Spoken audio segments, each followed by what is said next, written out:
To be a VOpreneur is to take a wider angle view of what it means to be a voice actor. It means that it's not just what happens in the booth that matters, but what happens in the office outside of the booth that has an equal, if not greater impact. And my guest today gets that.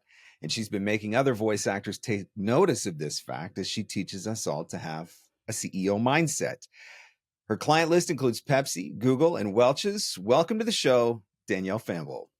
Hey, thanks for having me on, Mark. This is going to be a good conversation because you give me an opportunity to talk business and mindset, especially CEO mindset and all that sort of stuff. And I'm ready to go. So I'm really looking forward to getting into this with you. But before we get there, as someone who grew up singing in the church choir, are we able to agree that Sister Act 2 provided humankind with some of the greatest musical numbers in cinematic history? Can we just get that out there right out of the gate? I'm glad that you started with this question. Yes, absolutely. I can think of no other movie that gets me out of my seat and I'm just dancing and following with, the dances. I freaking love that movie. That is one, there are a handful of movies that you could put in front of me and I've watched Ghostbusters a million times, never gets old. Sure. Back to the Future, million times, never gets old. Great. Sister Act 2 will never, ever stop giving me all the feels when I watch that movie and they get into some of those musical numbers. And it's just take me there. Yeah. Oh Happy Day, come just on, stop the movie there. That's right. That's it. What else is there? So good. All right. Well, I'm glad that we agreed on that. Okay. So this is a slightly more obscure one though, but I'm very curious. Have you ever seen Joyful Noise with Queen Latifah and Dolly Parton? I have not. Ooh. All right. Look it up. Okay. That's my homework. Look it up and let me know what you think of it afterwards. That's a soundtrack. That's a soundtrack that's right up there with Sister Act 2. Wow. Yeah. Okay. Right up there with Sister Act 2. That's I'm telling you, pretty big claim. It is a pretty big claim, but you got Dolly Parton and you got Queen Latifah. Sure. It's just trust me. Watch it. Nothing but the hits, I'm sure. That's right. You watch it. Let me know what you think. It was, I feel like it was Sister Act, 20 years later or something like that. Just, okay. and inspired by or something like that. Okay. All right. So with your extensive background in musicals, musical theater, I know you've performed a lot of different musicals in a lot of different places. What's the one that you will always carry with you? What's the one that you're that's the one? That's the one. Honestly, it was performing on cruise ships because it wasn't just there. We did a different show every night of the cruise. Oh, wow. So I needed to learn several different shows. Everything. And it was a German-based cruise ship company that I worked on. So we lived and rehearsed in Germany for about a month and a half before getting on the cruise ship. And it was cool to live, for me, live in a different country, experience living with people from all over the world. Yep. So that experience, I think, it takes the cake. It's one of my favorite experiences of my life. Understandable. It's, you know what, one of these days, I have friends who are hardcore cruisers, every year that's their vacation. And I'm just I just don't know about the idea of being fun. On a ship, fun. But yeah, but you know what? It's a world. It's a floating world. Yeah. And that's what they say. Just everything you could possibly think of to do, you can do there. Yeah. I'm a little bit concerned, although it's getting better now, I think, with Elon and Starlink and all that sort of stuff. But I was I'm also a little bit concerned about being in the middle of nowhere. It's pretty hard to record on a cruise ship. Fair. And you know what? That's when you take your travel rig and you put it in your closet and you leave it home and you're goodbye. I'm going on vacation. I'm going on vacation, not a actual vacation. A real vacation. Ooh. That's when you do that because you just can't. That's a lot of pressure. Come on now. But I don't think you should be recording voiceovers on a cruise ship. It's true. It's true. I think that even we have to remind ourselves that it is okay it's totally fine to take a legit vacation every once in a while. Yeah. So you transitioned into the booth in 2019. Is that correct? Yeah, it was roughly around 2019. So okay.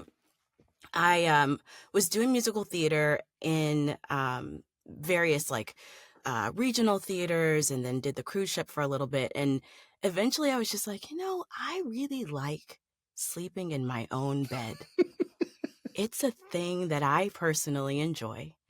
And that means that I need to either be on Broadway in New York, because I live in the New York City area, or do something a little bit different. And I had a manager at the time who I told her that, and she said, okay, well, we could do on camera stuff. You could do like TV and film and commercials. And I enjoyed that for a little bit. And then one day she said, so I have this singing jingle audition. Like they keep coming up, these jobs, and you're a singer. So have you even thought about voiceover? And I was like, oh, well, that makes sense, because I went to school for music and I learned how to use my voice. So it made a lot of sense to me. And around 2019 is when I started taking classes, voiceover classes, acting classes. Yes, I was using like my acting background, but using it for the mic and in a smaller space. I just needed to learn how to do it. So in 2019, I started taking classes. I took class with Andy Roth, the casting director here in New York, and like classes at one-on-one and things like that. And I fell in love with it. I was just like, this is fun. And at that time, voiceover in the New York City area specifically was a hard nut to crack. Like it was really hard to get into that world. And so I needed to learn it and understand it. And then when I fell in love with it, I was like, all right, how can I keep doing this more and more and more? And my goal was in 2020 to quit my day job. I was working at the Apple store and I was also waiting tables at night, quit that day job so that I could have my days free to do voiceover and everything else. And then I would still, make money slinging drinks at nighttime. Yep. And we all know what happened in 2020. I am so glad that I did not get rid of my slight change of plans. Yeah, slight change of plans. That kind of kept me afloat for a little bit. But I had the time to devote to auditioning and really, getting behind the mic on a daily, which I was not able to do with 2 jobs. So I think it was probably, and I'd be curious what you think about this, but it's probably serendipitous that you actually started in 2019, because 2020, there was a massive influx of people, right? Everybody's at home and all of a sudden like, and especially anybody that was in theater, musical, on camera, like all of those things that got shut down. Yeah. And so for you to already have a year under your belt doing the hard stuff, figuring out how this whole thing works, I'm guessing that probably played to your favor when 2020 rolled around. At least you got a little bit of a head start on everybody, so you're able to make it work. Yeah, it was exactly that. I had a little closet booth. I was auditioning there, but if I booked something, I would go into a studio in New York. So I wasn't quite well versed enough to be my own engineer, or what it was like to be a working voice actor when it's all you in your home studio. But I at least had the equipment and I had a little bit of the knowledge. So I did have a bit of a head start. And also, being an actor, I understood, being a musician even, I understood the musicality of spoken word, and I understood how to take direction. And I really enjoy working and collaborating with clients and being directed. So that, I think, did help me, especially in that time when nobody knew what was going on in the world, but also this new way of doing voiceover. So one of the ways that you have made waves in the industry, and this is how I had so many people say, you got to have Danielle on the show because you got to get her to talk about this. So you've made some waves in the industry with this whole concept of CEO mindset. Obviously that resonates with me because I have always come at this from the business side first. I'm not necessarily a creative or a performer or an actor. I came very much from the entrepreneurial side of things. So talk about where that mindset comes from. Did you grow up in an entrepreneurial environment, or have you always had an entrepreneurial side to you? Was it an element of necessity? Like, I'm trying to figure out how to be a voice actor in New York, and I gotta figure out how to make this business go. Like, where does that come from? Yeah, I grew up with a family of entrepreneurs. My parents had businesses growing up, several different businesses. My grandparents owned a food truck. So my mom, grew up working in that food truck. When I was a little kid, I was like 7, 7 years old or so, my parents had a water store. They sold water in the 90s. How great would that be? Can you imagine? Um, so we would work in Yep. their water store, and I noticed that they were able to sort of create their own thing because Nice. they Yeah. were their own bosses, and Yep. they had several businesses. We would sell snow cones in Texas. I'm from Texas originally, and there's, it gets hot, and so we I was would going to have say, that's snow probably cone not a stand. hard sell in No, Texas. not a hard sell at all. You need water, you need snow cones, we gotcha. Yeah. Yeah.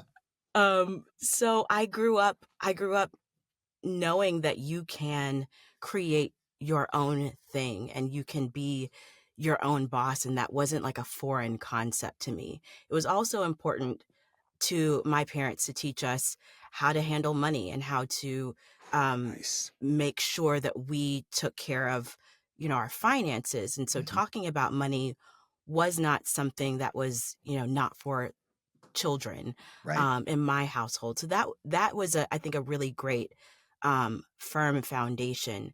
The CEO mindset side of it, though, was something that I needed to learn in voiceover, because when I moved to New York and I wanted to be a musical theater actor, my first thought was, I've got to find an agent, and then that agent will get me the opportunities, and I just have to be talented, and Mm-hmm. I show up and they do everything else.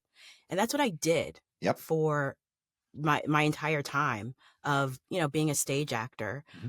But in this iteration, post 2020, post pandemic times, um, I'm noticing that is not necessarily that is a way to do it. Yep. But there's an entire other ecosystem of going and getting your own work, understanding your clients and delivering great customer service, understanding the business that you're running, delegating, getting help. Like, there's so much more to it than someone else will provide me the opportunities and I just have to be talented.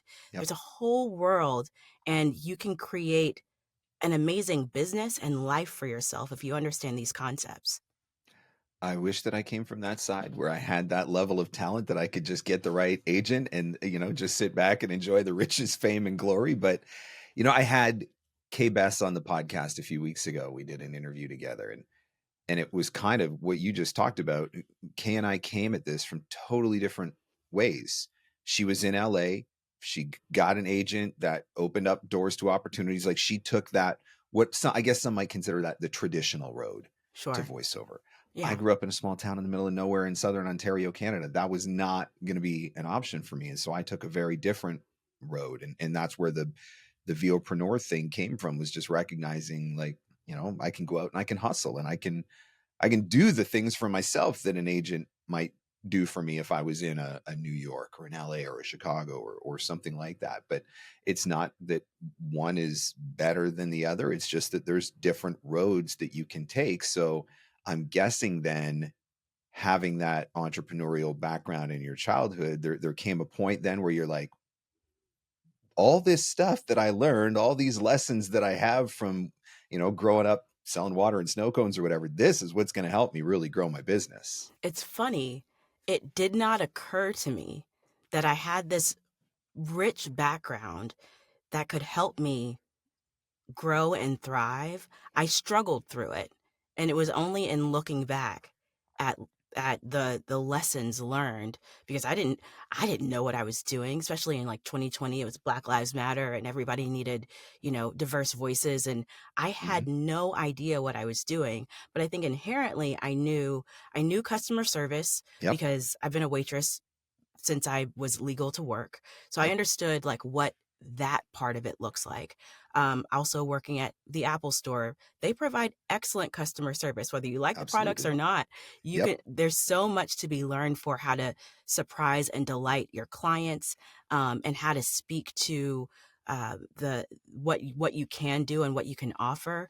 And also just understanding running a business, and that it is all your responsibility. You're not giving that to someone else to sort of guide you through.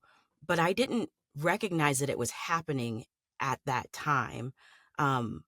and I think actually in creating the talk that I gave at VO Atlanta this past year, that's when I really started to synthesize it and recognize that everything that I have been through and learned has really helped me create and scale the business that I'm running now and pivot. Because that's actually, I think, what I would say has been the major thing that's helped me is that it's really just been about the art of the pivot and figuring out what's working, what's not. When I run into that turbulence, when I run into something not working, being okay with figuring out how to pivot. And that's a huge part of running a business too, because there's so many times where you're like, I don't know. I have no idea. I don't know. Well, Yep. how do you pivot? How do you figure it out? Or how do you bring somebody into your team that can help you learn and understand? I'm guessing in 2020 there was probably just an element of survival mode at that point too, right? Yeah, You're not really sitting down and thinking about all these lessons from childhood. You're just thinking about, holy crap, the world has just gone off the rails, and how do I keep myself, employed and earning income in some capacity or whatever. But hindsight is 2020, right? When you have a totally. chance to, once the dust is settled, you have a chance to sit down and look back on it. Yeah. I would say the same thing for me. It wasn't an intentional thing. It was when I got to a certain point and people started asking me questions, and then I look back and I realize, oh, well, I did this and did this and did this. And then you start to see how the various and assorted pieces of the puzzle have come together. Yeah, So and it's great because then these can become repeatable processes too, yeah. right? So Yep. it's not just about, okay, what did I learn and how did I do it? But how did I create this business? And Hmm. then what about what I did, what can be repeated Yep. by someone who's not me. Yep. So then you start to create systems and SOPs for how you do things. So when it's time to hand that off to somebody else to help you grow your business, or if you want to start a completely different business, you already know the concepts of Yep. running a business, and that can be, rinse and repeat. It's this is something that can be done in a voiceover business. Once you learn how to run a business, it can be done in a voiceover business. It can be done for a snow cone stand. And that's something I've had those conversations with voice actors before who I've worked with on their marketing. And then they come back later and tell me how they took the things that we learned. Yeah, we're talking about marketing specifically from a voiceover perspective. But when you strip away the voiceover side and just think about the foundational principles of marketing, marketing is marketing is marketing. Yep. Customer service is customer service is customer service. So you're totally right. These things that you learn can serve you or end up serving you in so many different ways. And it feels like these days everybody's got a side hustle. That's just the norm.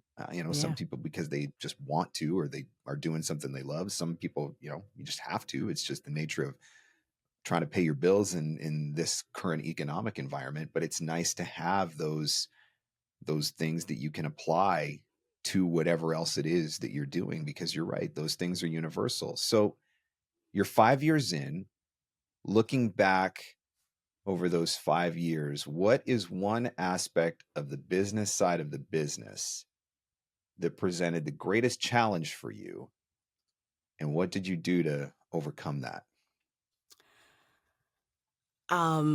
Knowing when it was time to take my hands off. Ooh, I okay. I think that there's a glory in the hustle, Mm-hmm. right? And I am a hustler. Yep. This is the longest I've gone with having like just a job, just, Yep. voiceover, even though it's multiple jobs. I would always have at least, even when I was in high school, I had at least two jobs, and I was a student, right? Yep. So I understand the need to want to do everything yourself. But at a certain point, when you have grown your business, when you have grown what it is that you do, or if there's somebody who can do it better, relinquishing that and letting somebody else do it, and recognizing when you've done enough and you need help. So for me, that was bringing in an assistant, and I famously tell the story that I brought in an assistant because I forgot to deliver files to a client before I went on vacation. And it sounds so obvious, but like I hadn't really had systems in place of what to do when I had a booking. You get the Yep. job, you record the files, you do, like I didn't have a system, a repeatable process of doing it. And because I didn't have that, and I needed a second set of eyes to help me make sure that I was doing what I needed to do, I got an email while I was away on vacation, like, hey, when are we expecting this email with the files? And I was so embarrassed and shocked. I was able to record it and take care of it, and everything was fine. But I recognized that I was too overwhelmed. Yep. I didn't quite have any systems set in place for how I was going to go about that process. And because I was doing everything, I wasn't really able to focus on the thing that I needed to do, which is talking to the microphone and license the use of my voice and get all of that stuff. And because it took that, that's when I reached out, and I needed, to get an assistant, at least someone who can help me create, help me not have to do everything in the business that I didn't need to do.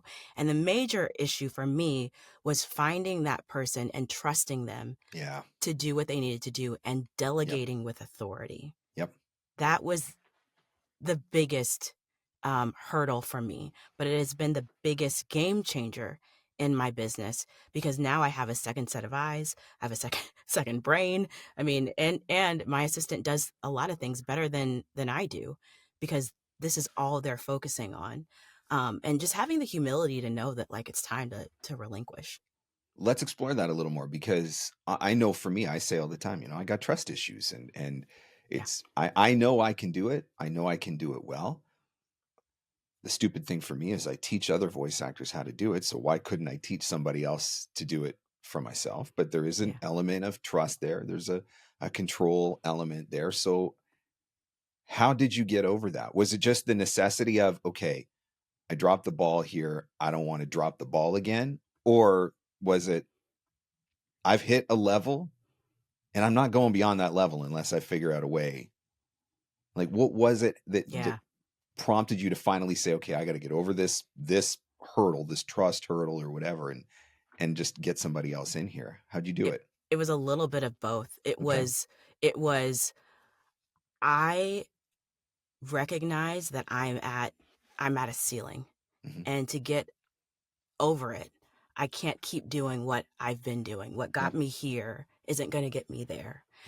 And recognizing that, and also, again, having the humility to do it. But also, I was talking to my dentist, who is also my life coach. Double duty. That's an interesting combination. Speaking of side hustles. Exactly. And I was talking with him about, like, how to grow, like how to just get better and grow. And he said, you can't expect that you can do everything. You walk into a dentist's office, right? That dentist isn't the one who's checking you in and doing your cleaning and doing the billing. And, like, you've got to have departments. You've got to have people who can be really good in their department, because if you try to do everything, you're not going to be able to grow past where you are. And that, I think, really was it. That, like, even though, yes, I have trust issues for sure, I can't do everything. And if I want to do everything, then I'm not going to be able to do all the things that I want to do well, or I'm not going to be able to enjoy what I've built, not going on the vacations and having the life that I want to have.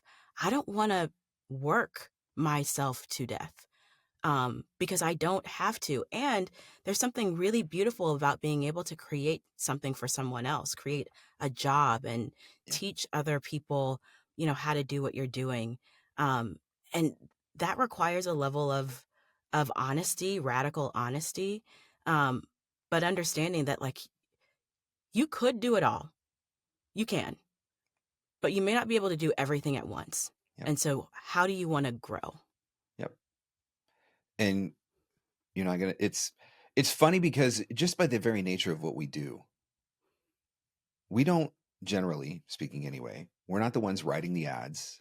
We're not the ones producing the ads. We're not the ones creating the videos. Like, we know we're leaving those things to people who are better than us, who have a skill set in something other than what we have.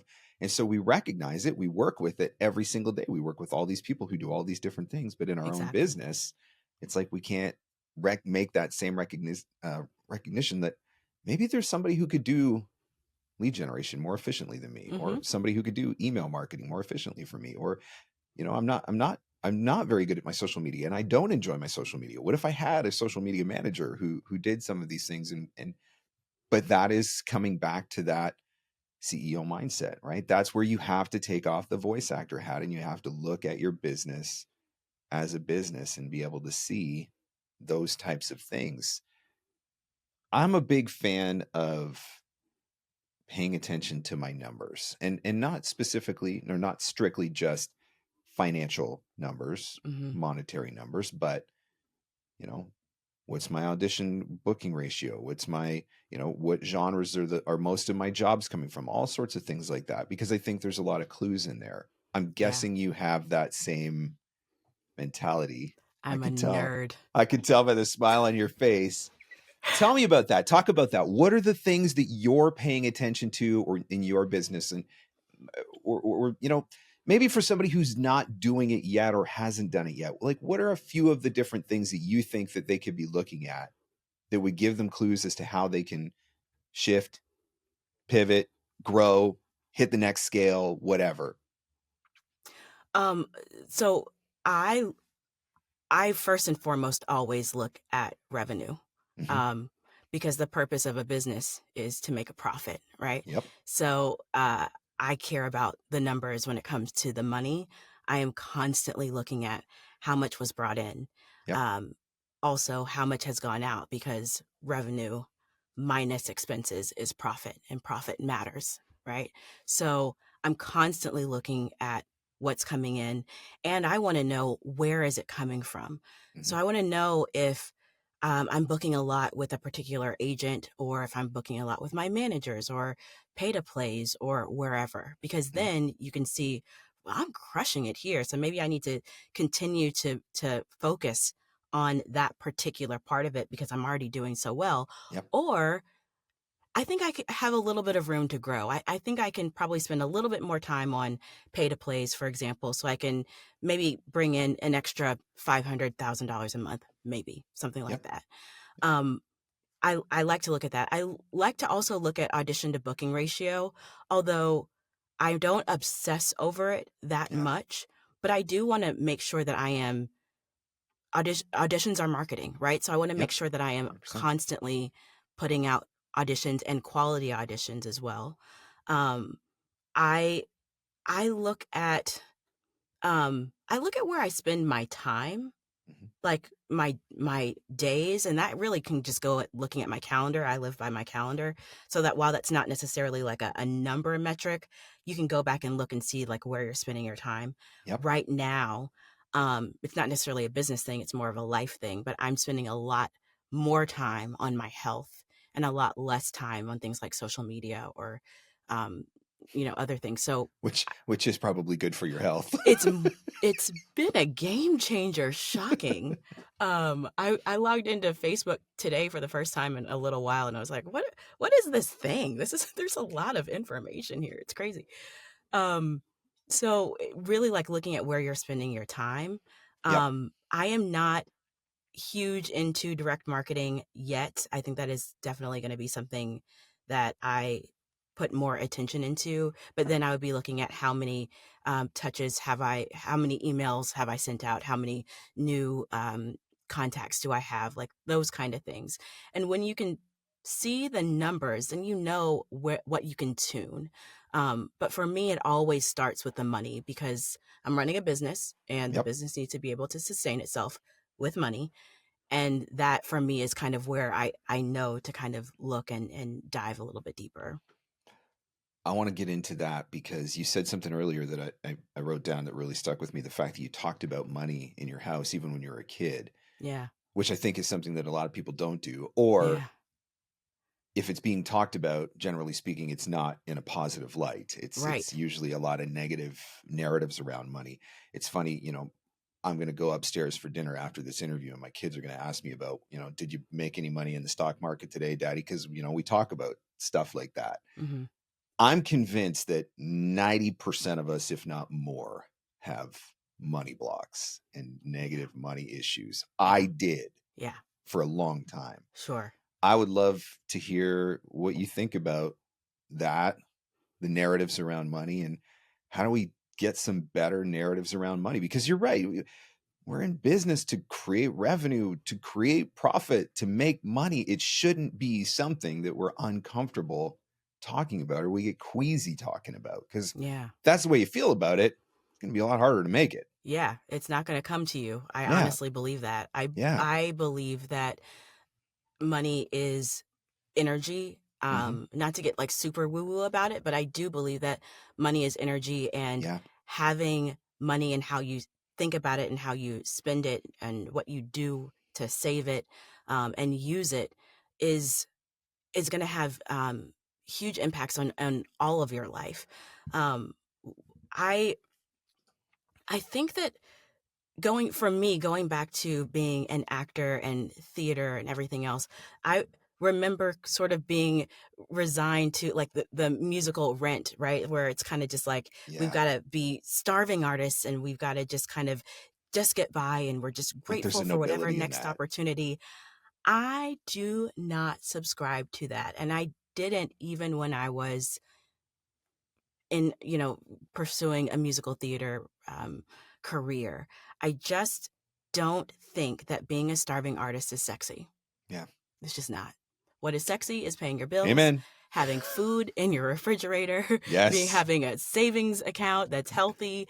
Yes. That, to me, I think that's real sexy. And so not falling into the trap of just getting by or just barely having enough.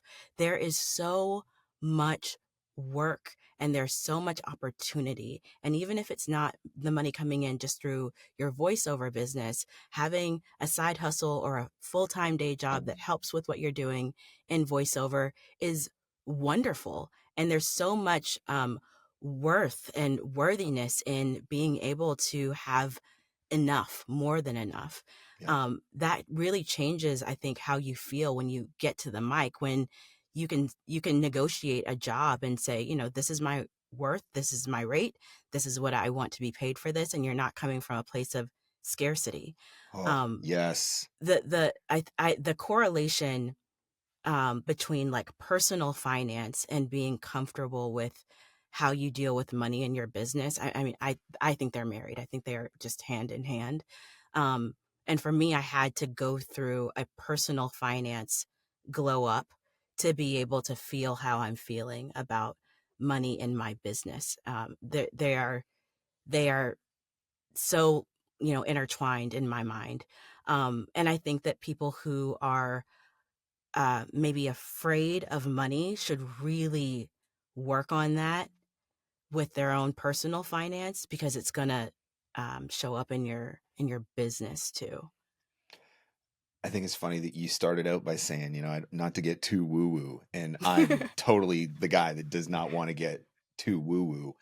But when you dive into the subject of money, there's a lot of shame. There's a lot of woo-woo stuff that goes around, and like to say, to talk about the energy side of it and to recognize how much of it is narrative based. And if you stop and actually go back to the stories that you've been told about money, it doesn't grow on trees, or, you can't afford it. Money is the root of all evil, which was never even what the Bible said. It actually said the love of money is the root of all, but that part always gets left out. But we have all these negative narratives. Why is it that in almost every movie, the bad guy is the rich guy? And so all of these things, whether we realize it or not, they're subtly there giving us negative narratives around money. And I carried some of those narratives with me for the first 35 years of my life. It wasn't until about 10 years ago, I had a wake up on that. And the entire trajectory of my life and my business changed from that point forward when I figured out that man, I got a really, really lousy relationship with money, and I need to address that. So other than those conversations that you were very fortunate to have when you were a kid and growing up in that entrepreneurial environment, is there anything in particular that you leaned into? Like, was there a book that you read, or was there a coach that you talked to, or what are some of the things that helped you to kind of form those strong money narratives in your business? What happened really was this iteration of it for me is born from a trauma response. Hmm. So in about 2017, 2018, I believe, I was flying from Texas, my hometown. I was flying back to New York, and I got sick on the airplane. And I'll spare you the details, but needless to say, I was throwing up every hour on the hour on the Yikes. plane, and then when I got home. And I ended up taking myself to the emergency room because eventually I just couldn't even, I was so weak.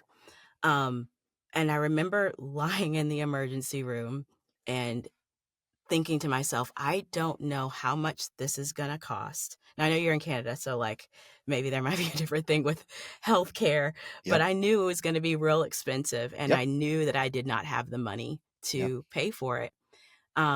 And my life and my rent and everything else is basically the same as like my one bedroom apartment is like my parents' like 5-bedroom house in Texas. Yep. So there was no one coming to save me. Yep. And I knew that immediately. Hmm. Not only that, but I was lying in that bed and I was texting my boss at the comedy club where I was waiting tables, and I was just like, I don't know that I can make it in, but I will certainly try, because I knew that if I did not show up to work, I was not going to be paid, Yep. and I couldn't financially handle Yep. all of this stuff.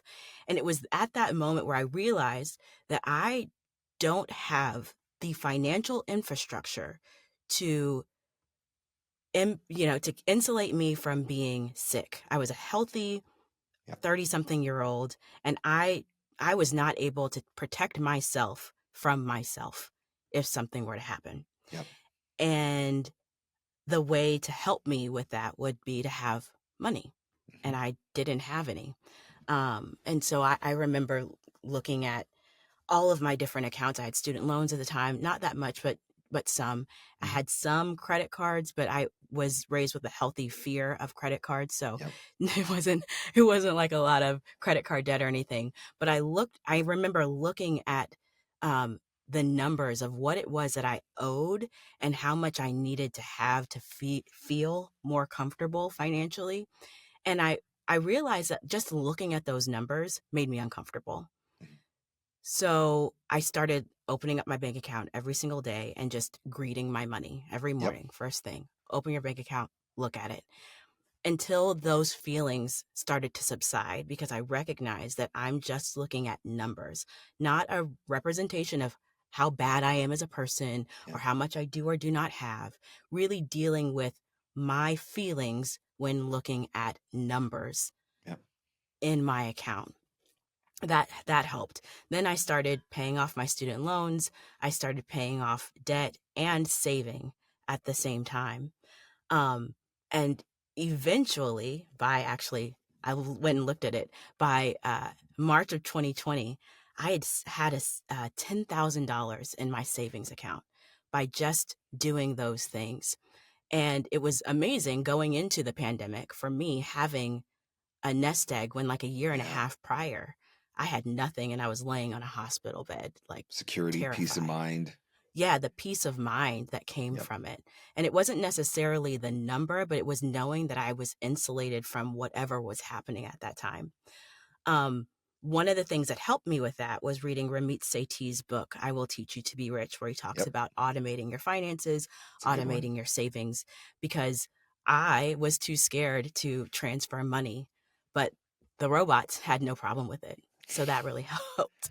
That was a good Um, one. Yeah, that was a yeah, good book. Jen Sincero, you're a badass at making money. yeah, That was a good one. And Tony yeah, Robbins, Money Master the Game. Like those three books for yeah, me, those were game changing books for me. yeah. Yeah. I got really big on personal finance Yep. around that time, because I needed to reteach myself um, unlearn those scripts, those we don't have it, we can't afford it. And as Yeah. much as we did talk about money growing up, there were some things I needed to unlearn that my parents taught me that actually didn't serve me. Like credit is bad. Credit cards are bad. Don't ever get a credit card. I I am have 7 or literally more now. I'm literally in the process of unlearning that lesson right now. Like I've just started leveraging some of my access to debt for certain things, but Yeah. there's right ways and wrong ways to do it, right? And that was part of it. It was never that there was a right way or a wrong way to use it. It was just it's Don't do bad, it. Yeah. period. It's bad. End of Don't do it. discussion. Yeah. But now I realize, like, if I can borrow 10,000 and turn it into 15,000, then I can pay back the 10,000 and I can have 5,000, and that's actually a good thing. And so I'm literally one of the lessons that I'm working on learning right now. Well, let's go there then, because I think it's a good extension. Let's talk about, again, thinking like the CEO of the business and talking about investment in your business versus expense for your business, and talk to the voice actor who's struggling with that. Because look, that when you're running a business, everybody thinks voiceover is a really easy business to start, but it's actually a pretty expensive, or can be a pretty expensive business to upstart if you're doing it the right, or doing it the right way, in my opinion anyway. Yeah. But you do have to have a certain mentality about looking at, is this an expense or is this an investment? So can you talk about that a little bit? Yeah, I think that's really important, because voiceover can be very expensive to get into, or you can grow as you go. Mm-hmm. And I think there sometimes is the comparison between, like, I see this person with this kind of booth, so I should get this kind of booth. And if your business doesn't necessitate buying more than you're bringing in, then that's an expense that maybe your business cannot afford right now. But if you can, for example, this booth, I bought in 2020, and I really, really wanted a more expensive booth. But at the time, I wasn't making that much money, and I didn't really know what I was doing and what was going on, and if I could grow this thing into the business that it gratefully is now. And so I bought the lesser expensive booth and made it work for me. Yep. And in my mind, I thought, well, I'm just going to go and buy a really expensive booth later on. And it's not broken, so I'm not fixing anything that's not broken quite yet. So I think you have to look at what is, and that's looking at the numbers, right? So you need to look at what is and recognize if it is an expense that you are wanting to do. For example, if you want to buy a much more expensive microphone, how long will it take you in terms of the money that's coming in? How long will it take you to recoup that cost and then actually make more because of having the microphone? Maybe that means that you start with a less expensive microphone, and then when it's time, then you upgrade to a more expensive microphone. There's nothing wrong with that. In fact, it's a really sound way to run your business. But if you spend more than your business is generating, then you're putting yourself in a I think a bad position, because it's going to take you longer to get even. And again, businesses are about making profit, so it's about making more than what you're spending, and you'll know how much that is when you're paying attention to the numbers and looking at the numbers. I am actually a pretty risk averse person, believe it or not, and so I don't really like to borrow when it comes to what I'm bringing in for my business. So if I don't have it in cash, if I don't have it, available to me, I'm not borrowing. But if you can borrow and you know that you're going to be able to make that money back or more, then I think it's totally fine. And I think that's a wise business move.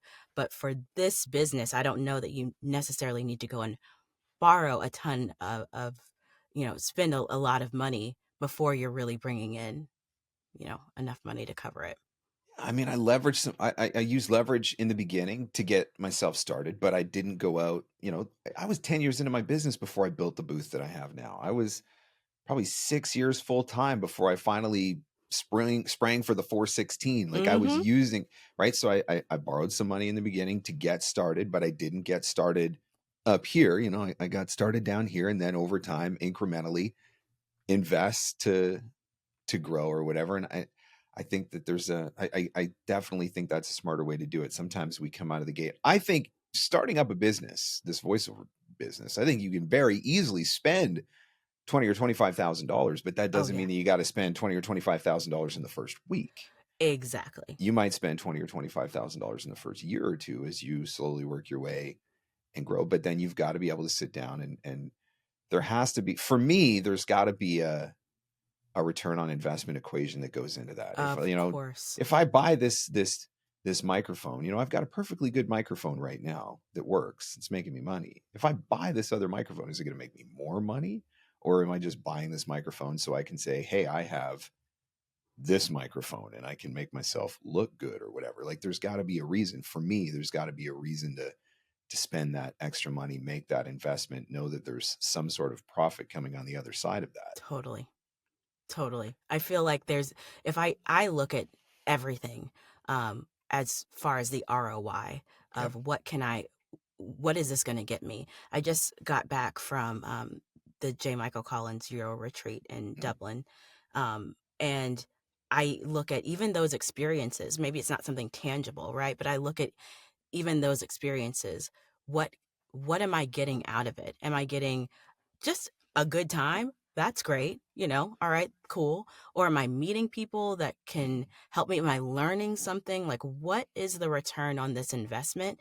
And how long, especially if it's something tangible, it's a little easier. How long is it going to take me to really see the financial return on that investment?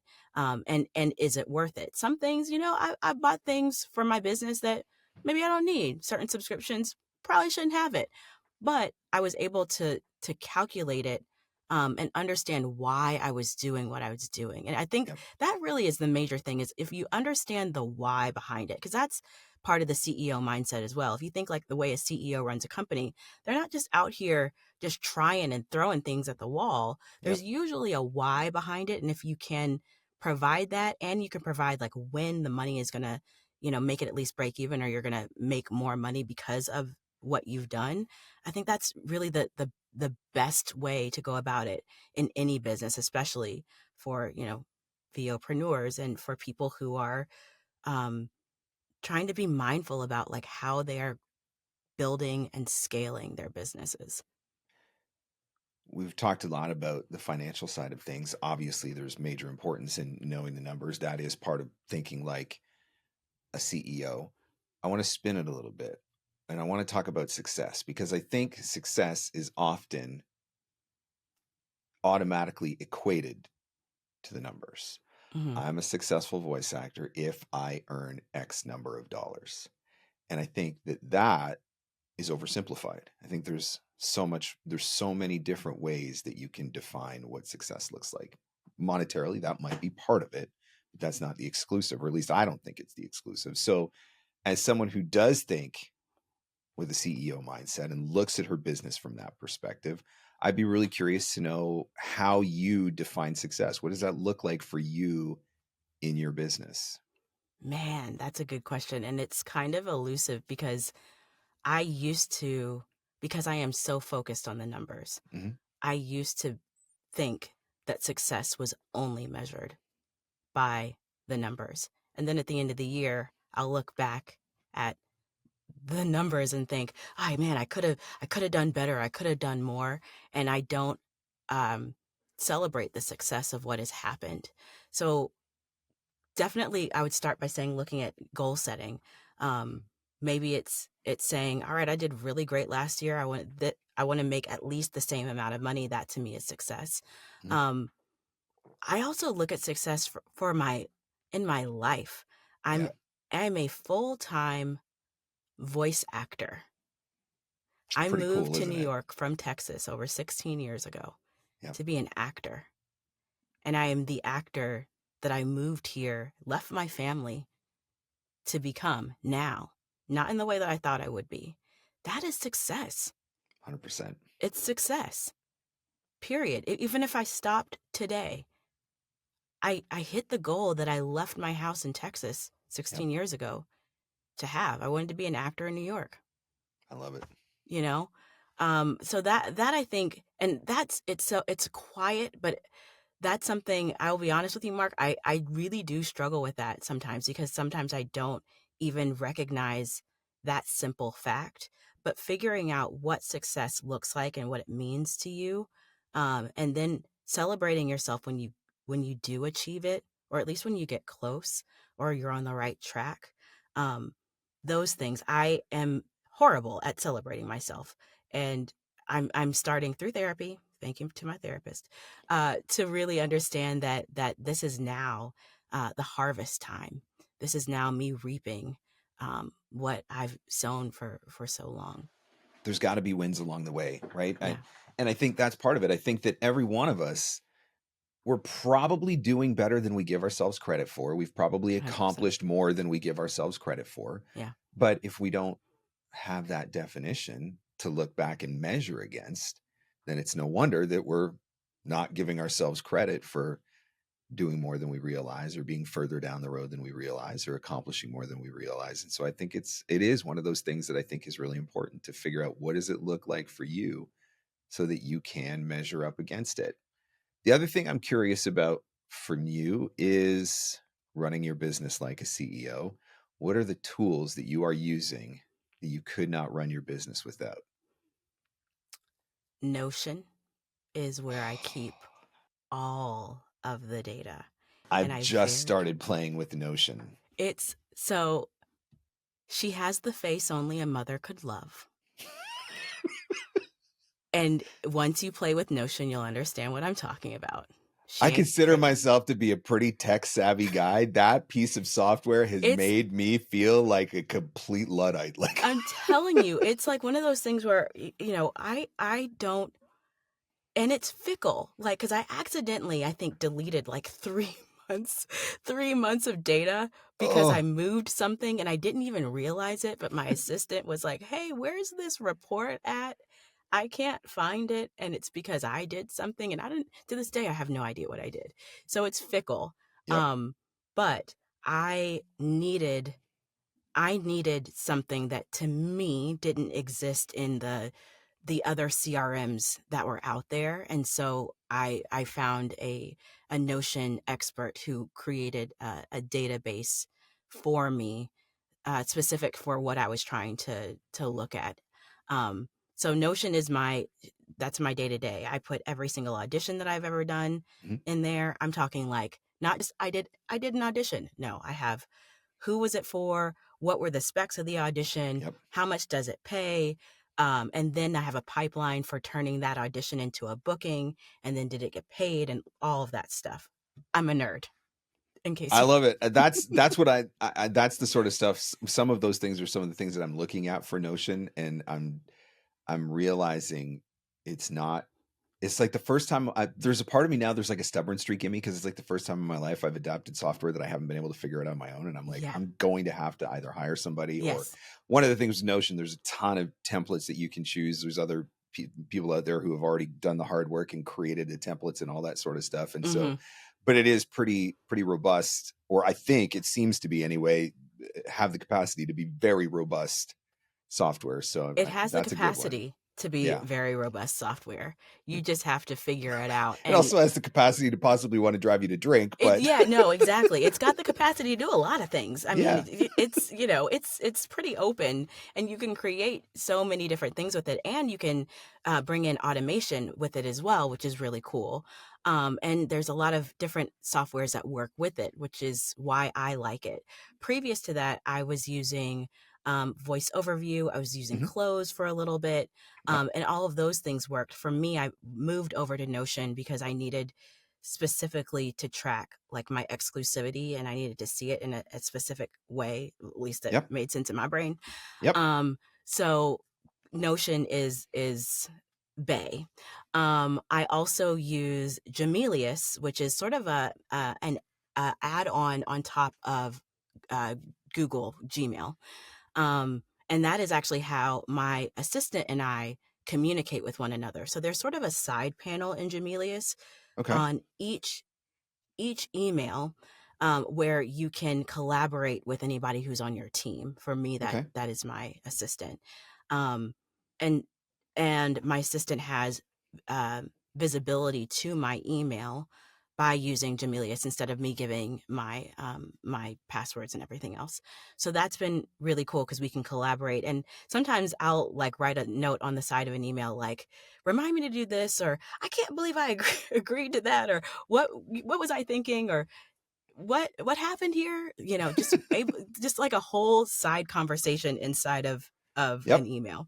So I love that. I also use Dashlane for passwords.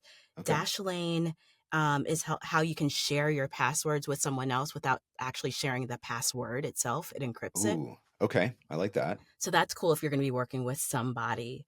What else do I mean, I'm using Canva a lot for like graphics and stuff. God bless Canva. You know, yeah, Canva is amazing.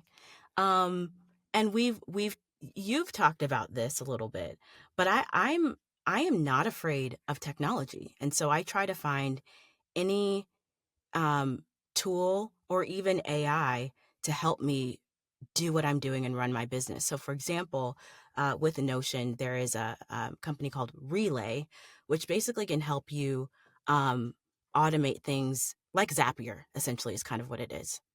And I've set it up that it can read my email and give me sort of a summary of the email and also put that in Notion as well. So it's kind of a integration between the two. Nice. And it's been super helpful. So I look for software like that can help me in different parts of my life and my day. Cool.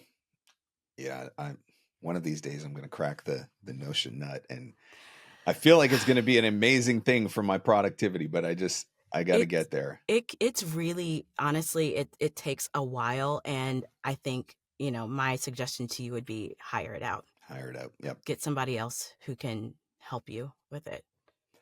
I talk about the idea of having virtual mentors.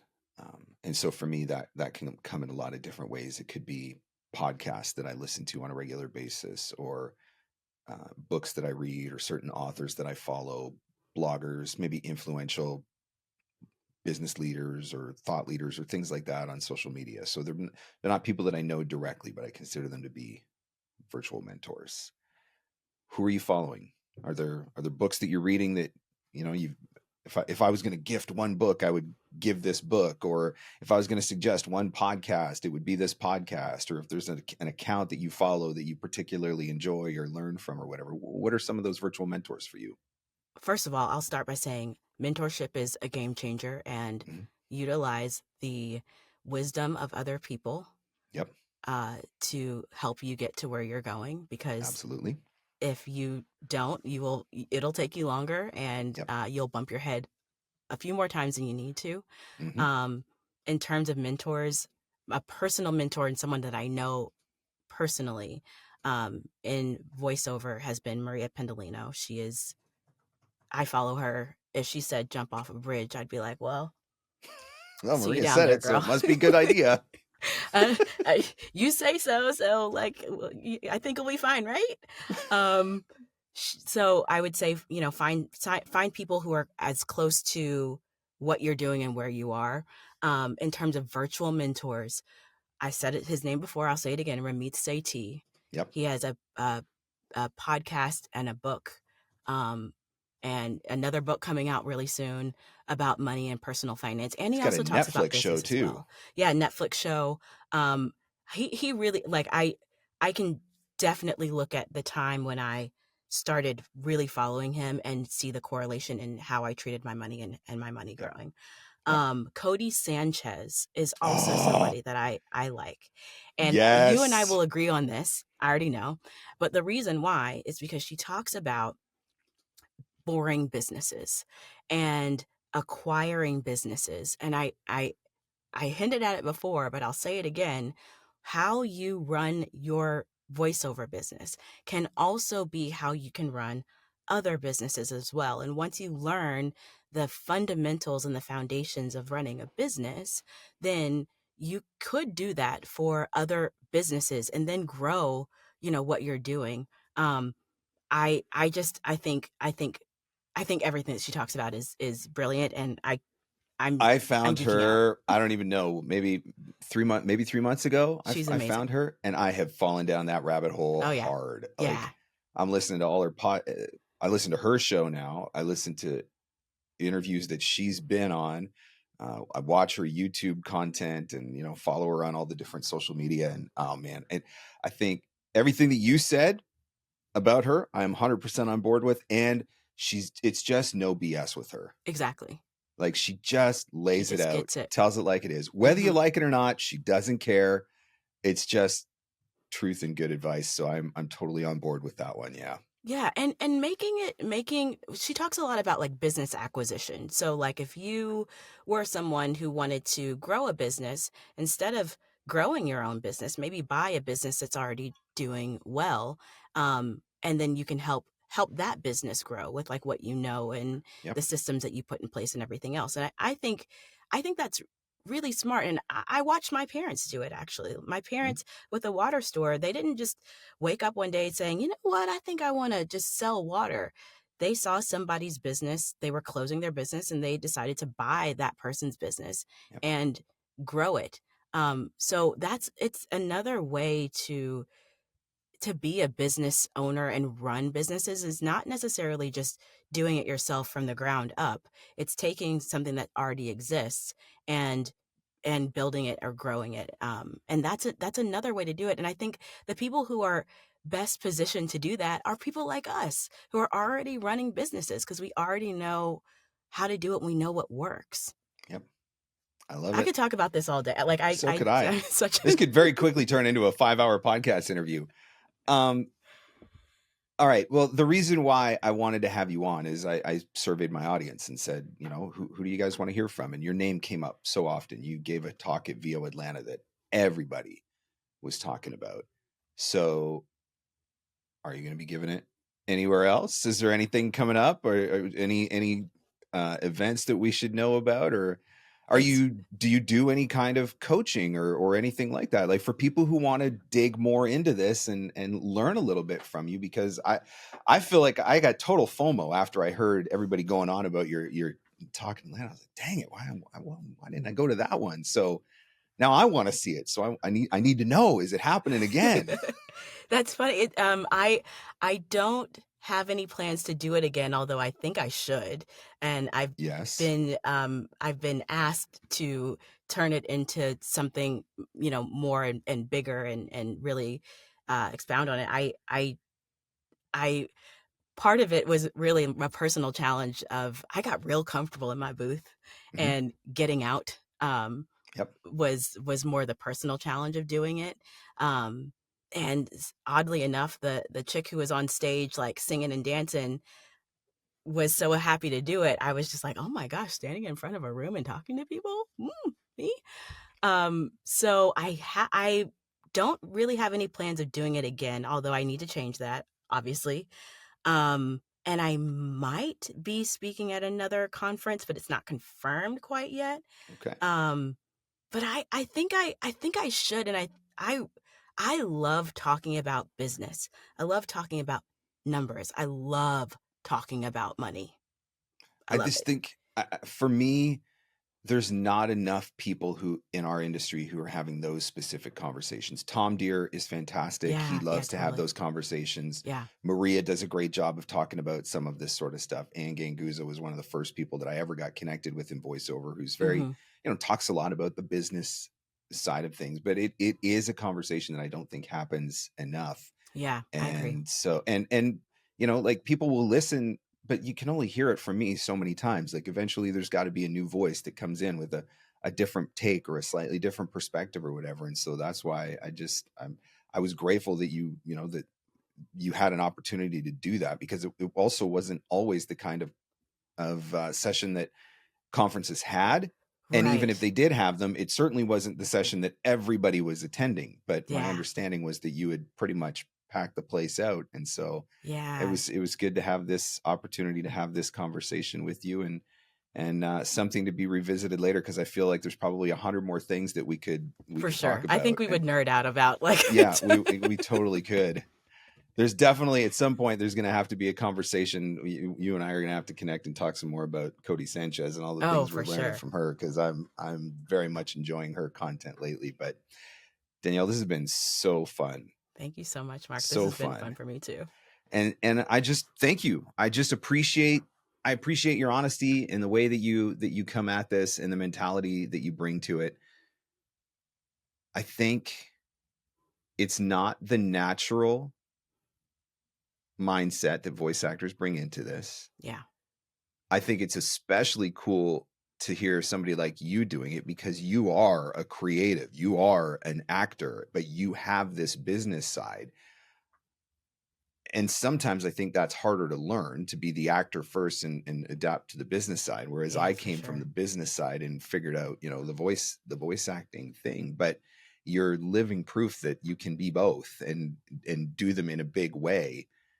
And when you figure out some of these things, I mean, that's what changes the game, right? That's where you truly get to scale up and truly figure out what is my potential in this Yeah. industry. So thank you for coming and sharing, and for that insight that you've given us. And I will certainly be looking forward to seeing you somewhere. We got to get you on one of the All we got to right. get you on one of the conference schedules for 2025, if for no other reason than purely selfish, so that I can Exactly. go and attend the session and see it. So I'll put in a good word for you with some people. But thank you so Sounds much for good. coming on the show. Thank you so much, Mark. I appreciate it. This has been a lot of fun talking about business and entrepreneurship. This is really important for people to hear.